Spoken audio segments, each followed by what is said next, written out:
In this video, we're going to be looking at doors inside of the Exploration Toolkit. So doors are essentially objects which can be in an open or a closed state, and they can be triggered via an interaction. So if I walk up to this door right here and click on it, it's going to open. I can click on it again to close it.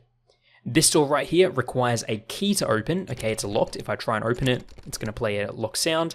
But if I pick up a key and interact with the door, it's going to unlock it and I can open the door. This door over here is also locked, but this requires a code to be entered, 8267. So if I interact with the keypad right here, I can enter an 8267 and hit enter. That's going to unlock the lock and open the door. Okay, now doors can be anything. Doors can be little boxes like this, crates as you can see, or doors can be moving rather than rotating. So this door right here is connected to a lever. If I pull the lever, it's going to open the door like so. And I can pull it again to close it. Now, this door over here requires a key card. So this is another system we have. You can use key cards, so we can pick up the key card, interact with it, and it can open the door just like so.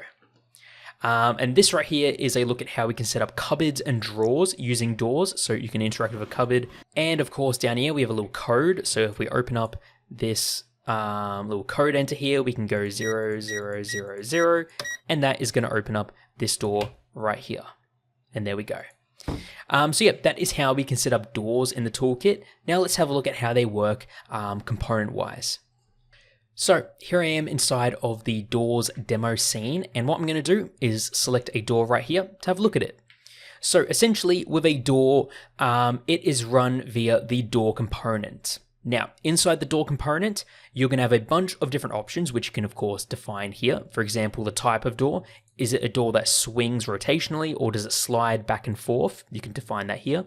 You can choose the starting state, as well as the door object. This is the object which actually moves, and if I select it, you can see here, this is the door which is going to be rotating around like so. Okay, we can also decide if we want to be able to interrupt the door movement, and you don't have to have the door rotate via the script. You can use an animator component instead if you wish. But if you're moving the door via script, you can choose how long it takes to open, how long it takes to close, as well as the motion curves for both of those. And you can define the hinge axis and the angles for which is open and shut. And down here in sound, you can of course set up sounds for all the doors operations as well as events. Now, down here in unlocking, this is where we can define if the door is locked or not. So let's move over to this one here.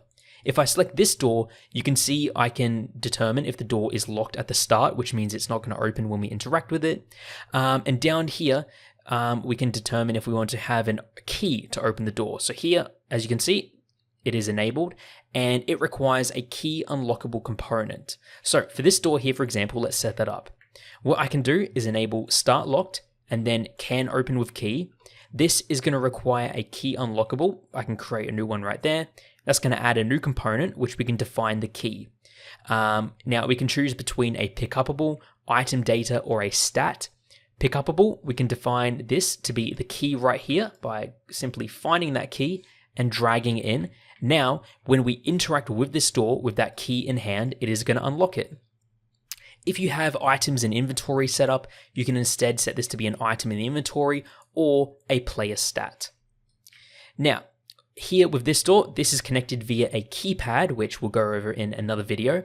But one thing you may also want to know is how does it work with the interaction system? Well, if I select the door object itself, you'll see in its interactable component under events, this is connected to the door component's onInteract function, okay? And that is what actually triggers the interaction event on the door. Likewise, over here with the keypad, if we select the door, you'll see this is actually using the animator component because these two doors are being animated with animation. So we have an animator component assigned as well as the parameter, which is toggle true or false for if it's open or shut. And it also requires a key unlockable, which is the key card right here.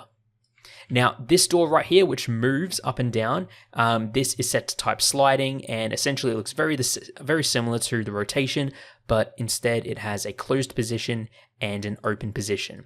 When this lever is interacted with, we can go down to its rotation toggle events, and you'll see here we have on turn on and on turn off, which is calling the doors open and close functions.